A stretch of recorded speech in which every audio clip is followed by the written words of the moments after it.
Welcome to Game Adaptations, the channel where we dive into the video game to film adaptations to see how these films stack up to our beloved video games. I think it's fitting that the very first video I'm doing is of Mario. Mario on the Nintendo 64 was the very first video game that I beat, and also the very first video game where, as a gamer, as a player, I was aware of what I was doing. I was aware of the objectives. I understood the plot. I had played video games before, a number of them on the Nintendo 64. I had also played the Super Nintendo, but Mario 64 was the very first time that I was able to plot out how I was going to defeat Bowser, and I understood how I was going to do that. And so I was ecstatic that they were making a film version of a beloved video game, at least in my mind. Now, I did have some reservations as well. We have already had a Mario movie, and I don't think I need to go into detail on what went wrong there. But I still was weary. We've had so many attempts over the years, not just Mario, but many other video games.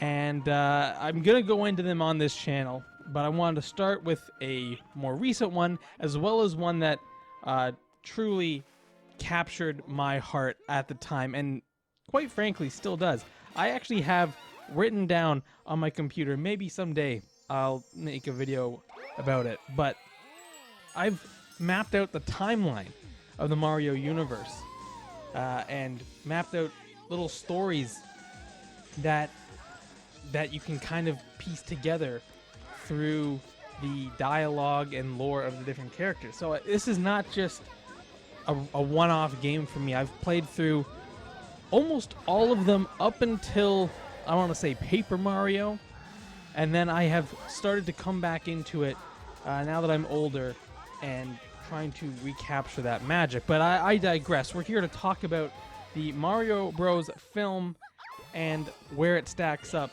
And quite honestly, I want to say that the film itself is probably most closely related to Super Mario 3D World for the Wii U in 2013. And yes, it's been re-released for the Nintendo Switch, along with Bowser's Fury. That came out in 2021, I believe. But this game is probably the closest to the film itself. Not necessarily in terms of plot. The plot, will get to that. But in terms of the gameplay, in particular, the cat suit makes its first appearance in this game. And if you don't know what I'm talking about, then you either need to play this game or watch the film, or both. I say both. So this is the game that you're seeing on your screen, and the one that I feel is the best to compare the mechanics and the feel of it to the film itself, at least as far as the action scenes go.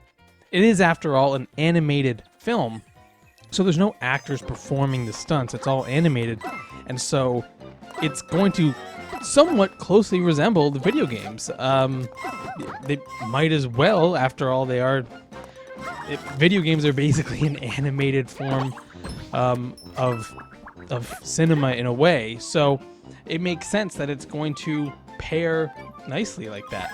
I personally wished it were a little bit more like the Nintendo 64 version, or heck, even the earlier versions if you really want to play into nostalgia, but I also get that these films aren't going to be for older patrons. They're going to be for younger kids and people who are playing the current games. But I thought I would give this one a go because This is the first catsuit one, like I said, and so I think it's going to... The feel that you get from this game is what they're going for at the bare minimum in this movie.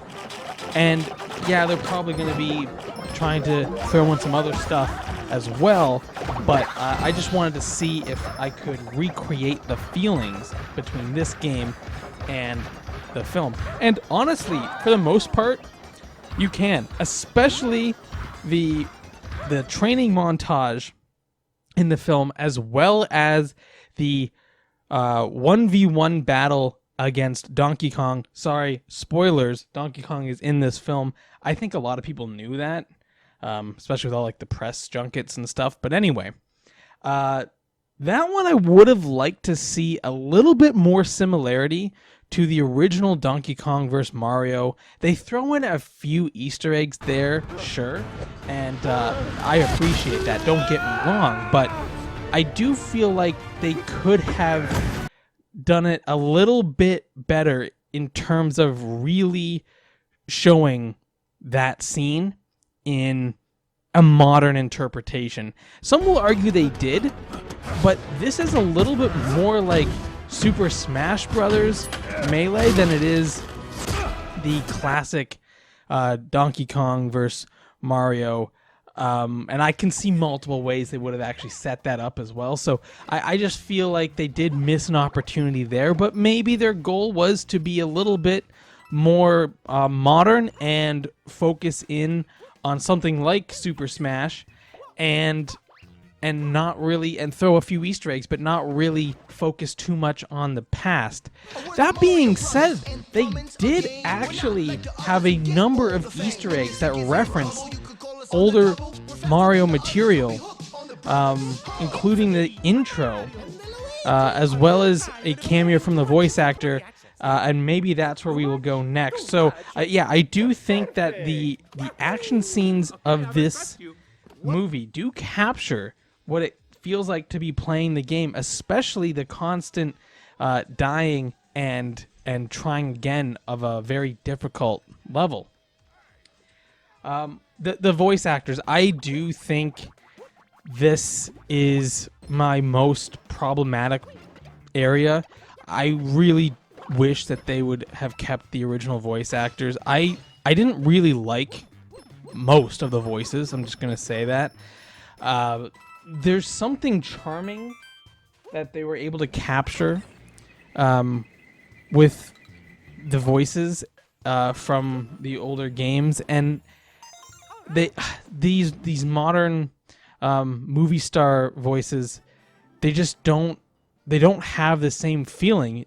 These actors are used to acting with their bodies and being on screen and being a presence, and with their voice alone, I didn't feel that anyone was able to truly capture the range of emotions that I would expect from a larger budget film such as this. And also I do think that there is something to be said that the voice actors play an important role in developing the characters themselves, and to just pass them off to someone else simply because they're more famous, I think is a bit of a disservice to not only the voice actors themselves, but also the fans that that really promoted the product themselves, and made it what it is today. So that's all I'm going to say on that. I have a few more thoughts, but I honestly, I don't want it to be too negative and too much about the voice acting, because there's some other stuff to jump in on. They don't just focus on a traditional Mario game either. They do reach out, like I said, bringing in Donkey Kong, bringing in some other worlds that are kind of hinted at in the games. This isn't necessarily how I envision the world of Mario, or should I say the Mushroom Kingdom, or that domain. But they were able to capture a very vibrant and colorful world. I will give them credit there where it's due. And they have an amazing nod to the racing component that is Mario Kart. Now, this is one that I think everyone is familiar with, even if you never touched an original Mario game or Mario 64 or any of the actual platforming, RPG, what have you, any of those games. They were able to really showcase a racing scene that feels straight out of the video game. So I think when it boils right down to it, there are moments in this film that feel like you are playing the video game. And I think that's great. I think that's ultimately what we are kind of striving for when it comes to these adaptations, at least for the most part. There are probably some exceptions, and we'll get to them at some point on this channel, I'm sure.